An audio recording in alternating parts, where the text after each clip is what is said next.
bam, bam. Welcome to the EPL Rewind, where we review everything that has been going on in the Premier League for the week. My name is President Chad, and on the inside with me is the man Xander. How you doing, brother?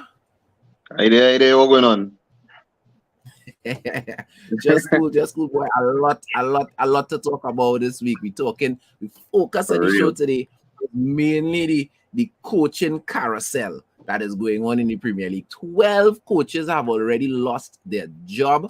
I don't know if one of them being rehired means it's 12 minus 1. I don't know how that math's working, but 12 Yeah, men lost the job already for the season. A record in the Premier League since the Premier League yeah. has started. That is a record. So we're going to go through what is the latest with that. Of course, we had to touch some of the big games. We had to touch Spurs getting away from losing to 10-man Everton. You know, we had to touch on United losing to Newcastle. We had to touch on, Newcastle demolishing Right. West Ham. For all we know, David Moyes might be number 13.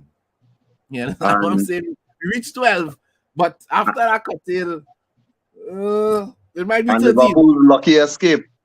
Yeah, and Liverpool, it might be 13. So let's see how it goes. And of course, we had to touch on a couple of the other big results, but let's start off with the coaches in the Premier League. So actually, before we start off with the coaching in the Premier League, we must remind our listeners that if you're interested in getting authentic memorabilia and you're interested in getting the best that there is to get, not just in Premier League merchandise, but sports on the whole, check the fan club out. Fan Club Trinity Mall, check them out. They got you covered. Never feel my. You understand? They got you covered. That's where you want to be. So make sure and do that. Check them out. Easter is here, and soon thereafter, and it's football right down till we lie down. In the week, in the middle of the week, real football, real thing you want to represent. You can't be wearing the same jersey and jacket and hat all the time. And you need to upgrade. Right? Yeah. So check the fan club out for sure. So let's go through the list. Scott Parker was the first man to go earlier in the season. Steven Gerrard, Scott Parker was Fulham. Steven Gerrard, West Ham. Frank Lampard, Everton. Steven Gerrard, West Ham. Aston Villa. Not West Ham, sorry. Aston Villa. Thank you. Aston Villa. I see an Aston Villa in my mind, the colors now. I end up saying West Ham. Right. Yeah, that was Aston Villa. Frank Lampard, Everton. Nathan Jones, Southampton. Where was he? Southampton, correct. Thomas Tuchel, Chelsea. Bruno Lage, Wolves. Wolves. Ralph Hasenhuttl, Southampton. Jesse March, Leeds. Patrick Vieira, Crystal Palace. Antonio Conte, Spurs. Tottenham. Brendan Rodgers, Leicester. And Graham Potter, Chelsea. Let's start with the least controversial of the two, Brendan Rodgers. He departed during the course of this game week. Brendan Rodgers brought silverware, a FA Cup to Leicester. He had Leicester consistently in the top 4 race, but consistently in Europe. Fell short a lot in the top 4, but consistently in Europe. And but this time around he had them in the relegation zone. Do you think Leicester was justified in firing Rodgers? After 4 years and where Leicester fans has gotten the taste of silverware, they are expecting a coach to come in and give them something more than mid-table or bottom of the half table. It has reached to the point where they are not seeing the results, and I think that they're looking for something a little more fresh. Somebody who could bring in a little more fresh ideas, who could keep the team up I mean, they are looking at the bottom line at this point. They are not really studying the table at this given point in time. Hence the reason why they took out because Rodgers. the They just team want to is stay up good at enough. this point. Yeah, this team is not. When you look at the players, when you play on this team is definitely should not be in a relegation scrap. This team has Um, too many good players, good enough players to be comfortably in the mid-table, I would say. Now let me ask you this: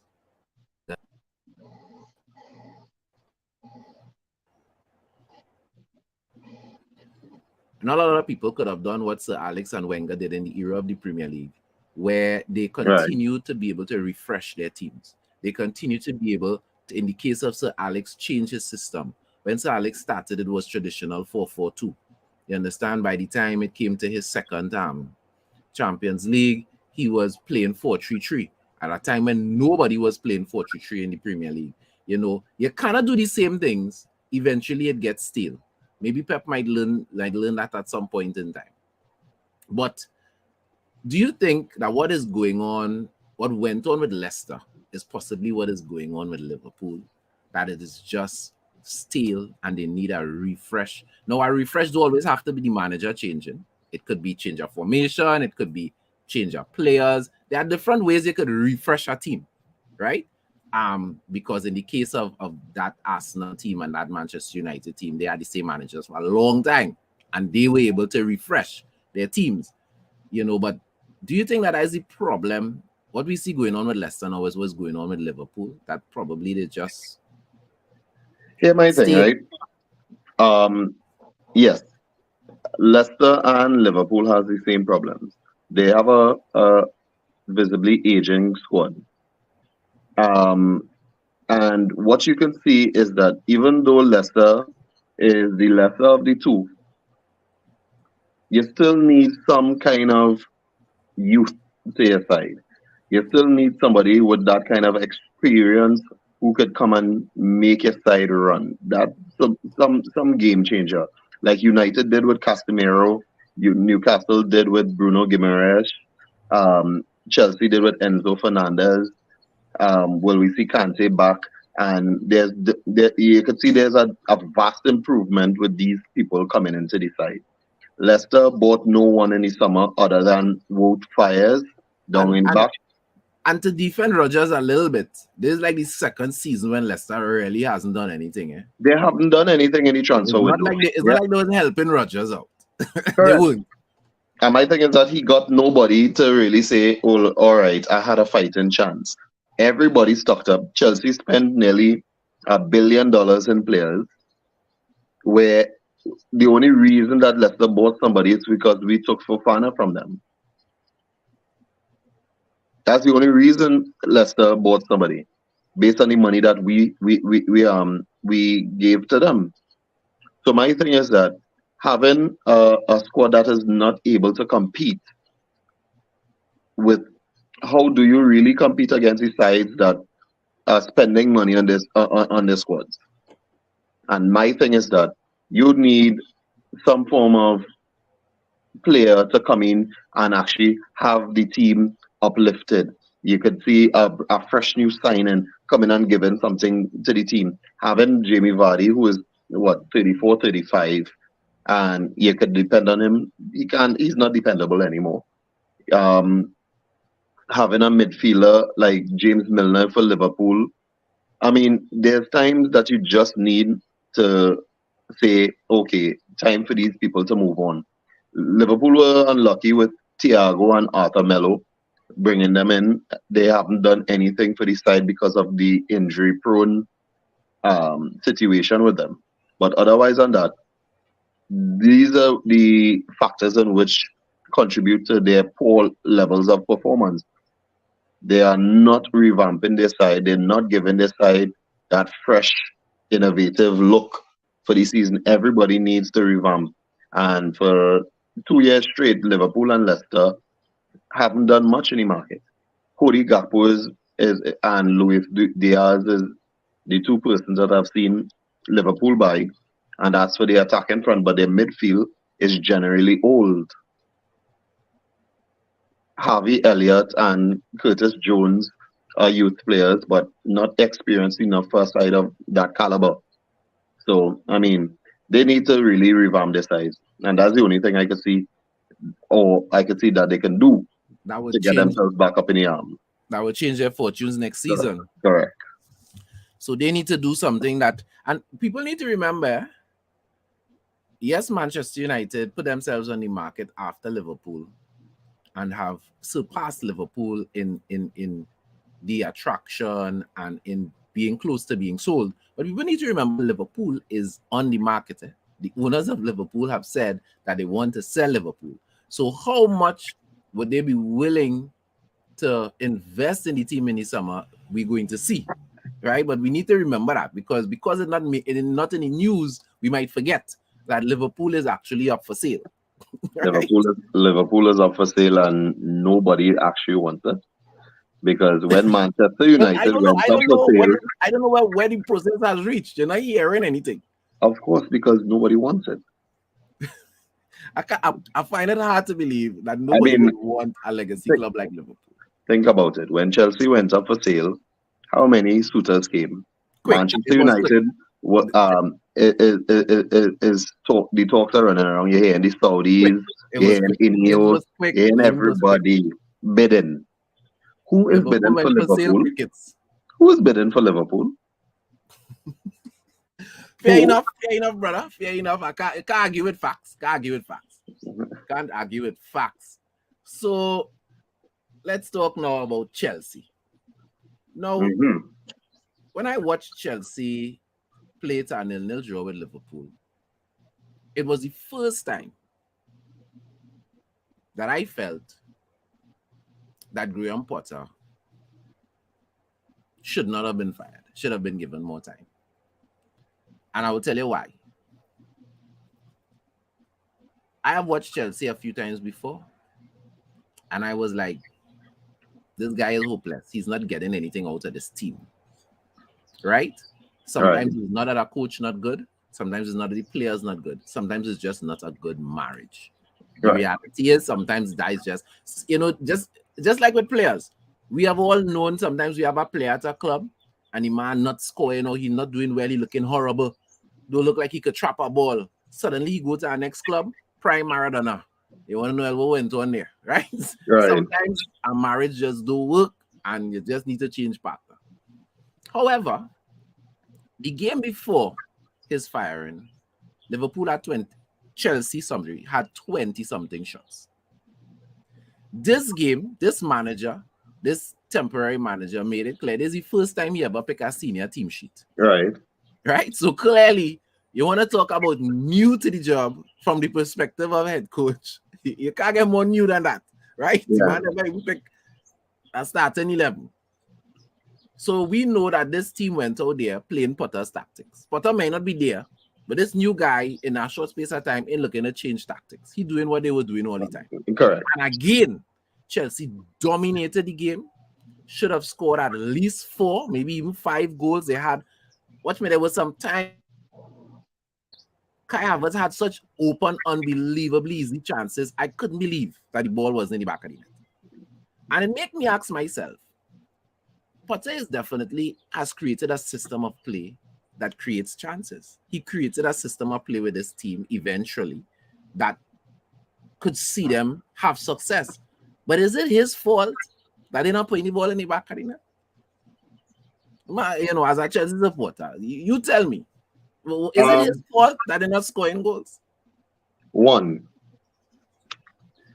Potter came and tried to put his philosophy into our side. Now, a lot of coaches and people who know Potter well says he needs time to get his philosophy across, and he needs time. People compare Brighton with Chelsea, and those sides are two different You can't sides. do that. You can't. Totally. So where you can get time in Brighton, you would not get the time in Chelsea or any other top 6 side. You will not get it. Potter was clearly out of his depth, he could have certain ideas, but again, you saw when this Bruno was it Salter came in and stepped in for Potter when he was fired. The only thing that changed that game from being a demolition to Chelsea was N'Golo Kante. If Potter had gotten that guy back inside, Potter would have still had his job because he was without old N'Golo Kante, and N'Golo Kante actually literally fortified that side. The tackles Yeah, that he yeah. made, Liverpool didn't look like they had a hope of yeah, scoring. because It didn't look. Kante They was could have able to played for drop deep. 120 minutes. Liverpool wasn't scoring no goals in that Yeah, game. Only Kante one was team able, was going and score goals, if any goals was to score. but Kante was dropping deep, which allowed Enzo and Cover to move forward more, and that Enzo was is the a man attack. who is known for a lot of things, but he's not known for goal scoring. Had a very good shot. He had a very good opportunity as well to score. But his chances and his passes were pinpoint, and Of these course, are but the things. Enzo Yeah, good. Kante was good. Kante was great actually, and Fofana. These players he didn't really have at his disposal until in the latter part of the season. Now it was unfortunate of his sacking, but again, we need a manager that is worth his salt. We don't need a manager that Before we go to that, because we definitely have to talk about the people linked the niggas man and the and you know the other people linked to the job. But before we right. get there, let's talk about the imminent appointment, or has it happened as yet? It has happened It already, has happened. Of Frank, the appointment of the temporary manager for the rest of the season, Frank Lampard, aka um, caretaker. caretaker manager, right? So you know, I have a philosophy that a personal philosophy that I apply to football now, right? After my experiences, my club's experiences with Cristiano Ronaldo, which is it don't matter how good it was, don't go back. You understand? It don't matter how good the memories, it don't matter how good.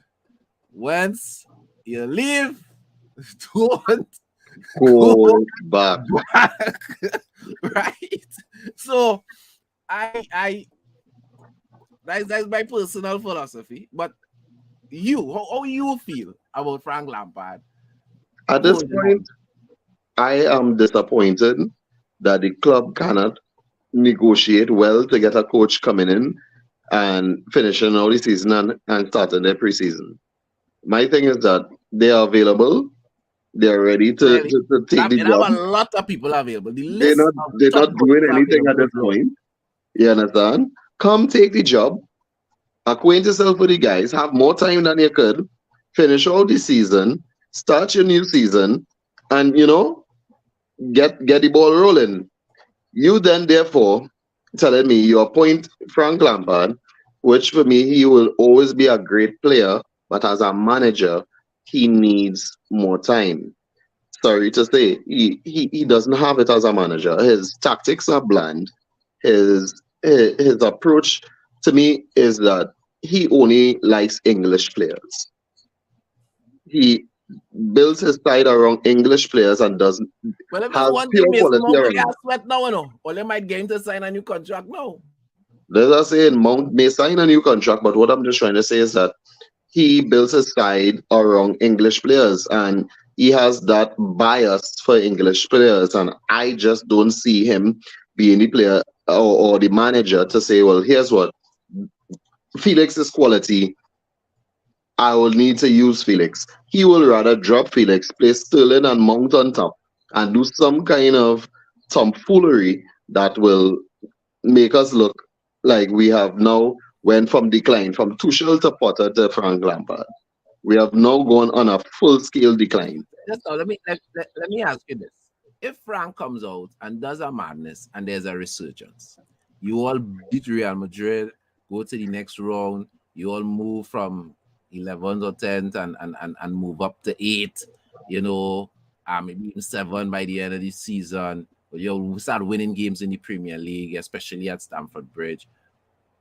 Would you even consider No, giving Frank a permanent job? no. Even if even if he goes unbeaten between now and the end of the season, even if he win the Champions League for you, Let me tell you something. I'll put it as this, and a lot of people will share my sentiment. You could buy a small pack of Bigfoot in the shop, and that small pack of Bigfoot will taste marvelous. And you go and buy that big pack of Bigfoot, and it will be too much. You'll say, oh gosh, I should have just buy him a small pack of Bigfoot. So the performance in this short space of time, if he's able to come and do it, he will be fulfilled in that short space of time. Giving him a longer period or a bigger responsibility, he'll feel. Because again, he is also out of his depth. fair Roberto Di enough. Matteo Fair was enough. given a chance after he was given an interim performance. He did well. He left the Champions League with Chelsea. But when given a chance, it was clear he was out of his depth. These people need to understand this is like Tiger Woods playing basketball. You just need to stick to what it is you're good at. You're a good player. You're not everybody is meant to be a coach. And I agree with you. You said it earlier that he came. I believe Frank came into the Premier League too soon. He should have stayed in the Championship. With Derby, Look, Wayne Rooney, Everton, and other clubs approached Wayne Rooney, and Rooney was like, "Of course, I want to coach in the Premier League. That's the best league in the world. But I am still learning my craft." And he did not make that step up. He stayed where he was at Derby, and then now he gone to the MLS, and he is developing himself. So by the time he gets there, he is ready. And I think Frank should have stayed in the Championship a the little same longer. thing is that you got lured by a big opportunity that you believe that you were ready for, but again, you don't have it. Yeah, You're not he able wasn't. to He wasn't change ready. it. He wasn't ready. Yeah, He you're wasn't not ready. able. I don't know if he'll ever be ready, but all I'm saying is he probably needs to step back down, go into the Championship, go somewhere else, manage for a season, develop your tactics or whatever, Your skill and set. then Yeah. elevate. You know what I mean? The top managers, even the young ones, they didn't just move from 0 to 60 in a few months. It don't work like that. You don't sustain a career in management doing that. Because they Like have it, so they don't. so, all right. So Frank is not a long-term solution, regardless of what he does between now No, and the end. nothing. Regardless. Um, there are a number of names on the list. You could run through some of the names on the list long term, and then after you run through the names, tell us who you would like as the next long-term manager of Chelsea and why. So we have first on the list Julian Nagelsmann. You have Luis Enrique. You have Ruben Amorim. You have Jose Mourinho. And you Who the have name come up on the list though? Jose Mourinho has now been added to the list of Chelsea contacting Okay, to, okay. to speak about the vacant spot. They are interviewing, they're taking their time. But again, I will X out Jose because Jose is not a youth coach. He's not a person that can develop youth. He's a ready-made kind of coach. You need to be already ready to play But in a but first but team. with the talent that you all have bought, isn't Chelsea a ready-made team? No, remember some of those players, Mikhailo Mudrik needs needs building. Yeah, he young, but he ain't that young. Um, Noni Madueke needs building. You Okay. will see these youth players that we've bought for so much money phased out or go on loan because he will want a Kylian Mbappe, he will want a Julian Bellingham, he will want. This is what Jose does. Jose don't develop you. So Jose is out of my picture. The All two right, fair persons enough. that is able to align themselves with the project at hand on Chelsea is Julian Nagelsmann and Luis Enrique. why they are able to use youth and build youth. Let's just say Ansu Fati. Let's understand how he came to light. Luis Enrique. You understand? Let's talk about Julian Nagelsmann. Had Christopher Nkunku, who left the Premier League, was deemed a flop and was very successful with Leipzig. So again, he is a person who can bring a certain amount of youth. But my thing is, Julian Nagelsmann doesn't have the experience for top level Premier League. Hence the reason my choice is Luis Enrique. Ruben Amorim, You he's don't think also that Nagelsmann would cut it in the Premier League after his stint at Bayern Munich? anybody could go. I could go out Bayern Munich and win. That's the Bayern Liga. Well, this is true. This is true. However, the experience of coaching players that would have won it, most of them won it all. The experience at that level is what I was talking about. Not so much the fact that he coached and he won. I agree with you.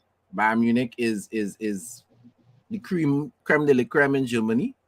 Is harder to go there and lose than it is to go there and win. So I agree with that.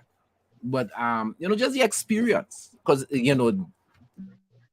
guy's not the kind of experience he could buy. He can't buy that experience anyway. Oh, sorry. The another name on the list is Mauricio Pochettino. I want him nowhere near my side. I heard that there was talk that you all were considering going after Brighton's new coach. Deserve Mm-hmm. that has been squashed, and that is just a rumor. All right. Fair enough. So you don't want Jose. You said why? Why it is you don't want Pochettino? He's Spurs. I don't want any person from Spurs handling my side. That's all just because of his Yeah, history at Spurs. yeah. Don't want any part of him. And All then right. too, I just think that he's a charlatan. In what way? How you mean? Meaning that he comes off as he can do certain things and he can't, like, I mean, like, you go PSG and you lose the title to Lille. I like where you put it because that's I mean, exactly what it is. he's a charlatan. He Uh, lost the he- he- title to Lille. I mean, you can't. That's like going Bayern and Freiburg win the league. Yeah. I feel you. I feel you. Come on, I mean, when you have the top players, like you were in charge of Messi, Neymar, Mbappe, some of the top Marquinhos, all of these players you had at your disposal and still lost. I mean, Yeah. mm, When you could only boast, your boast is what their version of the FA Cup. I You go to mean, France and you win. and of You course win. you're going to you came from Tottenham. I mean, I let's just say for Antonio Conte part of it, I just think that his rant was so true, and he just red pilled the situation straight out. Tottenham is a losing team, a specialist in failure. A culture of losing, Of course, yeah, and they you don't don't want strive for anything else. Poch to bring that culture to To Chelsea. Chelsea, no, All right, fair enough. I just think, no, he's not the right fit. So Luis Enrique is your choice. Okay, So I just want to run through the longest serving managers in the after this season of upheavals. The longest serving managers in the Premier League right now. Klopp is number one with 7 years and 5 months. Pep Guardiola is number two, 6 years and 9 months. The coach of Brighton, 4 years and five. Brighton. Brentford. The Okay, coach of Brentford, because he coached them 2 seasons before they came up. So right. he's been there 4 years. This would be his fifth year. Arsenal, 3 years, 3 months. Um, Moyes and West Ham, 3 years, 3 months. And then we have the new coach of Fulham, 1 year. The new coach of Nottingham Forest, 1 year and some months. Wow. Eddie Howe, 1 year and 4 months.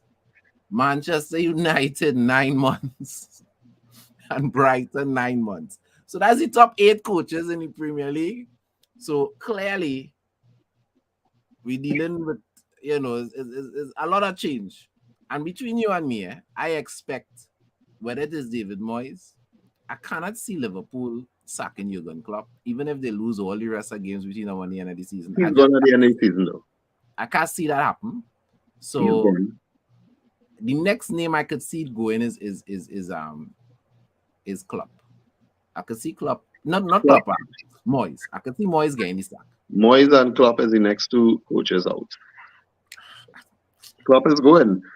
Even if it is he's not sacked outright, at the end of the season, I think he's going to call it a day with Liverpool. That is my prediction. I want to touch a little bit on Spurs, on Antonio Conte. When I watched Spurs versus Everton, that game ended 1-1. For anybody who did not see that game, Everton had a player sent off early in the game, I think about the 20th minute or something like that. So they were down to 10 men. And Spurs still was unable to create any clear-cut chances. They got a penalty. Harry Kane converted the penalty. And Everton continued to dominate the game with 10 men. Yeah. Continue to dominate the game. Right? And to me, Everton players are bottom half of the mid-table at best.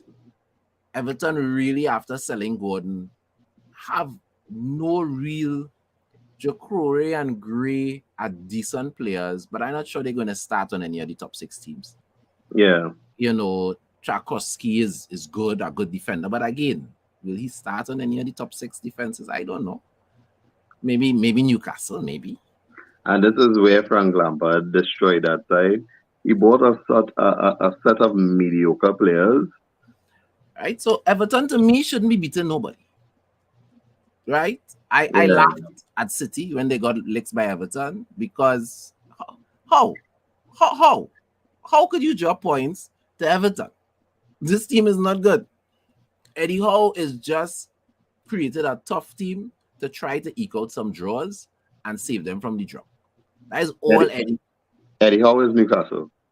Sorry, not Eddie Howe. What's the name of Everton coach? Former the Burnley coach, Sean Dyche. Sean Dyche. Sorry, yeah. Sean Dyche has just built a tough, rugged team trying to eke out some draws. That's all Sean Dyche is there to do, to prevent them from getting the drop. Yeah. Spurs look horrible. I looked at that team and I was thinking, Antonio Conte saw the writing on the wall and decided, you see me? I am going to commit suicide. I am going to fall on my sword. Let them get me out of there so that I don't have to suffer this humiliation anymore. Because that Everton side. Because that Spurs side, sorry. It's horrible. Like I'm telling you, I saw somebody with a Tottenham jersey on the avenue, and I was like, I literally wanted to hug them. I was like, how do you do it? So Everton came back and scored an absolute beauty of a stinger from outside of the box. Let me just remember the score. Michael Keane. Michael Keane scored that wonderful shot. And so that game ended in a draw. Spurs' brief stint at 4th spot lasted all of 2 days. Right? And that was the end of that. So Manchester City and Liverpool started off the weekend. Manchester City beating Liverpool 4-1. Gundogan, Kevin De Bruyne, Jack Grealish, and Alvarez all on the team sheet. Salah with, I think, the only shot on target that Everton had for that Liverpool had for the whole game. Again, a fast break, a Liverpool kind of goal, right? City Yeah. the ball, run down the road. They got a little lucky bounce. Jota got a lucky bounce. The ball still across to Salah. He buried it in the back of the net. But really and truly, that could have been a cricket score. Ah, I think City took the foot off the gas after they scored the third one. Because really and truly, they looked like they could have scored anytime they wanted. It looked that bad. And yeah. remember, no Haaland, eh? City had no Haaland in that game. Haaland No. was on the bench. Haaland was injured. Right? So when you look at the two Liverpool performances against Chelsea, against City, what you see happening where Liverpool is concerned between now and the end of the season? You think Klopp could get his team to rebound? Liverpool's next game is against Arsenal. Arsenal will beat Liverpool just because of the amount of youth Arsenal has instilled into the side. They have a fully gelled side. They will take Liverpool on our spin also because, again, we are now going into the dying embers of the season. So there's not much for Liverpool to play for. You understand? And Arsenal has everything to play for right now. True, So true, true. this is chalk and cheese to me. This is Arsenal's games to lose, and they have been playing some of the as much as it irks me to say that is a bitter taste in my mouth. But again, they have been playing some of the most beautiful football that the season has to show so far. And again, for Liverpool to go up against them right now with their agent squad, I mean, they are going to walk alone. All right, indeed, indeed. Arsenal played Leicester this weekend. Go on here, and this game we go on. They beat Leicester. Saka-less without Saka. Well, he came on. He came on as a late sub, but Right. he wasn't there for most of the game. 4-1. Jesus coming back, scoring 2 goals. Xhaka scoring. White getting on the score sheet as well. So Arsenal getting back some injured players seem to be flying. Martinelli seems to be back in form after a while. Looked like he was kind of cooling off. Was actually looking like he might be dropped for Trossard at one point. But as it is right now, he ain't dropping Martinelli. Martinelli is back. Trossard is taking over Saka's spot Yeah, because Trossard has Martinelli been has definitely stamped his spot back, on the left hand side. And the question now is who's going to play on the right. Any other big scores that we need to look at? Newcastle beating Manchester United, getting their revenge after losing on the to the Carabao Cup final, beating Manchester United 2-0. Manchester United looking very flat, and they kind of redeemed themselves against Brentford with a 1-0 victory. Manchester United are playing Everton this weekend, 7:30 kickoff Saturday morning. That could be tricky simply because traditionally this season we don't seem to be doing well in those 7:30 kickoffs. And then Everton should feel very good about themselves after what they did with Spurs. So I think they would be coming into that game with some confidence. All of that being said, what I say about Everton, it remains consistent. No serious Premier League team should be losing to Everton. None. As far as I'm concerned. There are 2 teams you should not be losing to. Everton and Leicester. and Southampton. Those 2 teams are trash. Don't lose. So, Southampton. right? So Manchester United have no excuse. They need to handle their business and beat Everton. Let's look forward a little bit to some of the games coming up this weekend. And you'll tell me what you're looking forward to. So United playing Everton, first game on Saturday. Newcastle is taking on Brentford. Ooh. We know Brentford is always tough. It don't matter who you are, Brentford will get you a game. Right? Brentford will get you a sweat. Tony, he's still on the edge. He is 1 yellow card away from a suspension, but 3 games now, and he ain't get a yellow card. So he seems to understand what is required. Right. Brentford Newcastle. That game is playing at the Bees. How you feel? Who you think we're gonna win that one? Newcastle. Yeah, Newcastle. Isak and Wilson seem to be in form right about now. The battle for the of the bottoms, Leicester and Bournemouth. They're taking on each other at 10 o'clock. Bournemouth will take it. Bournemouth. Spurs playing Brighton. My money on Brighton. Seeing that Conte is not there and stuff has reverted, I go with a draw. All right, fair enough, fair enough. Chelsea is taking on Wolves. Wolves not scoring. The truth is Chelsea ain't scoring either. But I go with Chelsea. yeah, I wonder can't why. see Chelsea losing the game. Let me say that. I cannot see Chelsea losing the game. Correct. City taking on Southampton. All I have to say for the fantasy players, get some City players, please. That's Yeah, a triple turkey. cap Haaland. Yeah. That's supposed to be a turkey shoot, right? That game is the 12:30 game. Lunchtime, cock up your foot and taking a little advantage, right? City taking on Southampton. No, True that being advantage. said, City does have a way that when they choose to lose, they just lose to the team in relegation. For whatever reason. When Yeah, they boy. decide they want to lose a game, they just pick a team in relegation to lose to. But this rounds, with them looking around on Arsenal, I ain't think they're losing.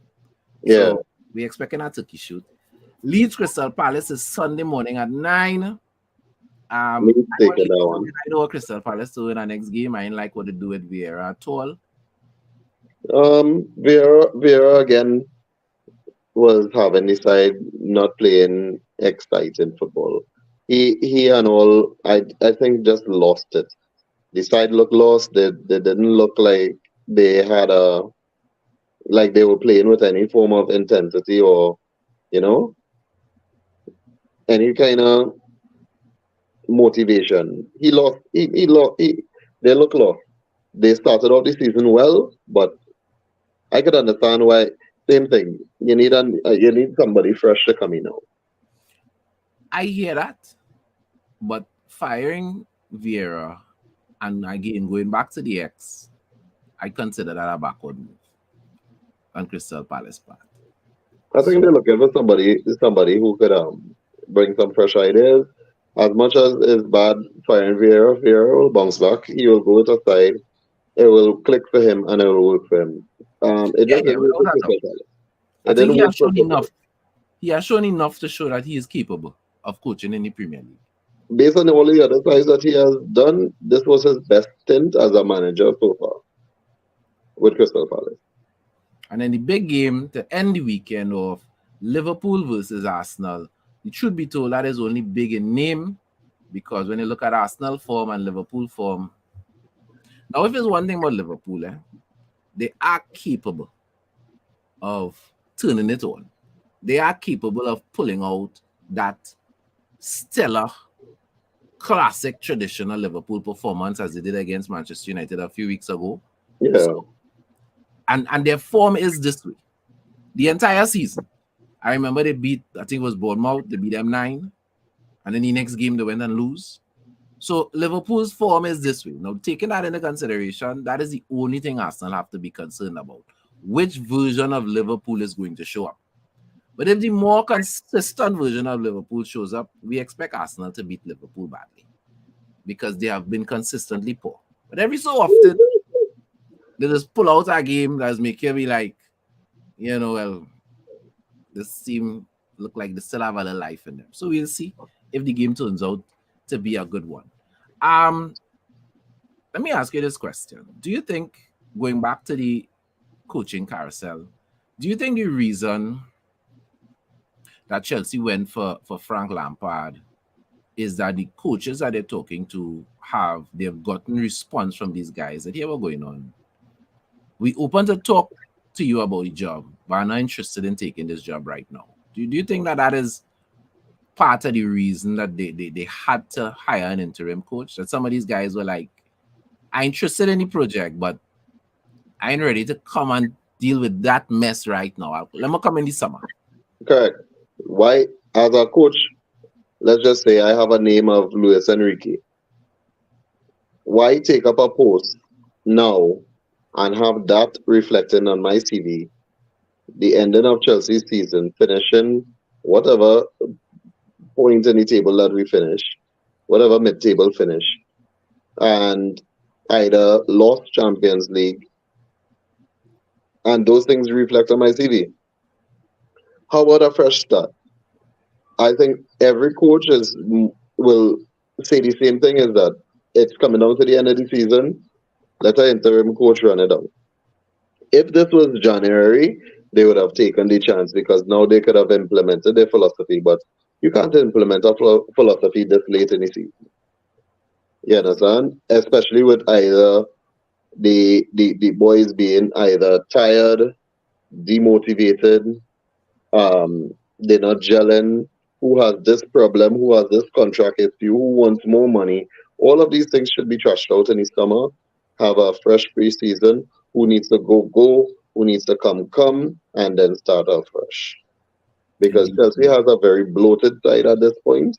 So to say the least, I think wait for summer, get some of these guys out.